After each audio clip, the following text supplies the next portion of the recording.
Hey, what's going on, people? Madmike here, coming at you guys with a video, and this one is something new. This is a new concept that I'm gonna run with. So if you guys, please continue to leave your comments under these videos because hey, I might use your comments in videos exactly like this. So this is a Falcons predictions for 2024. So if you guys have not seen this short, please check it out. All right. I said the Atlanta Falcons, with the addition of obviously drafting Michael Penix Jr.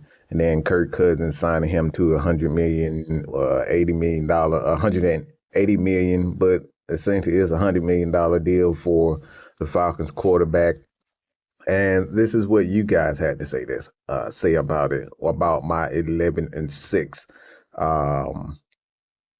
prediction. All right. Drew Pinkney says 11-6 sounds about right. More importantly, the pundits think we are going to be good. Just look at the TV spots they got us early and often. And yeah, I think this is you know, something that is weird for me. I think this is team is we say it this time and time again. I believe this reminds me personally of 2016. If you just look at how we addressed the offseason, went out and got a lot of guys on the defensive side of the ball, a lot of long guys, a lot of big guys. Didn't necessarily spend a lot of money as far as draft picks in the first round, something that we did not do. That's kind of the exception. And we didn't spend too much money, but they really invested in the defensive line, much like 2016. Also, the offense in its entirety, man. Wide receivers, tight ends, running backs, offensive line. The offensive line is so much better than 2016 by far. I don't think it's even close. So this team with a veteran quarterback, at the time we had Matt Ryan and now we have Kirk Cousins. We did not have a backup as good as a Michael Penix. I mean, I don't know about that. I think we get a pretty good quarterback core or Matt Sharp. So just looking at this team, man, I think on the Falcons are in a good spot. But like I said, I think a lot of TV guys, a lot of analysts, a lot of media, they're really looking at this roster and saying if these guys can stay healthy, this team is going to be real dangerous. So Drew, that's a good statement. Reginald White says, "Hell yeah, 7 to 11-6." Thank you, Reggie, for commenting. Ernest Brown said, "Damn right, playoff this year, but we think we need to pick up Stephon Gilmore. Rise up, Stephon Gilmore." Hey man, he's not gonna be cheap. He's definitely not gonna be cheap. I wouldn't necessarily say no to the idea, but I know for a fact that he's not gonna be cheap. And with the Atlanta Falcons, especially still having to pay a guy like AJ Terrell, his contract coming, contract negotiations are gonna be is gonna be happening throughout the entire season. So gotta figure out what happens as far as that. Gotta figure out the guy's gonna be cut.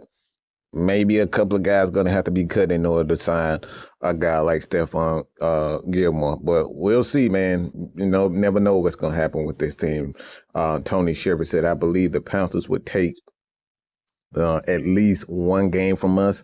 I just don't know. I don't know if that defense is going to be the same. They lost Brian Burns. Okay, that's a big part of that defense as far as them being able to apply pressure. The Falcons, for the most part, I'm not going to say that they've had a lot of success containing Derek Brown, but just him alone doesn't necessarily scare me. All right. I know they have a couple of pieces here now on the defense side of the ball as far as they edge guys concerned, but I don't think these guys are, much of a threat as far as a pass rusher than Brian Burns. And Brian Burns may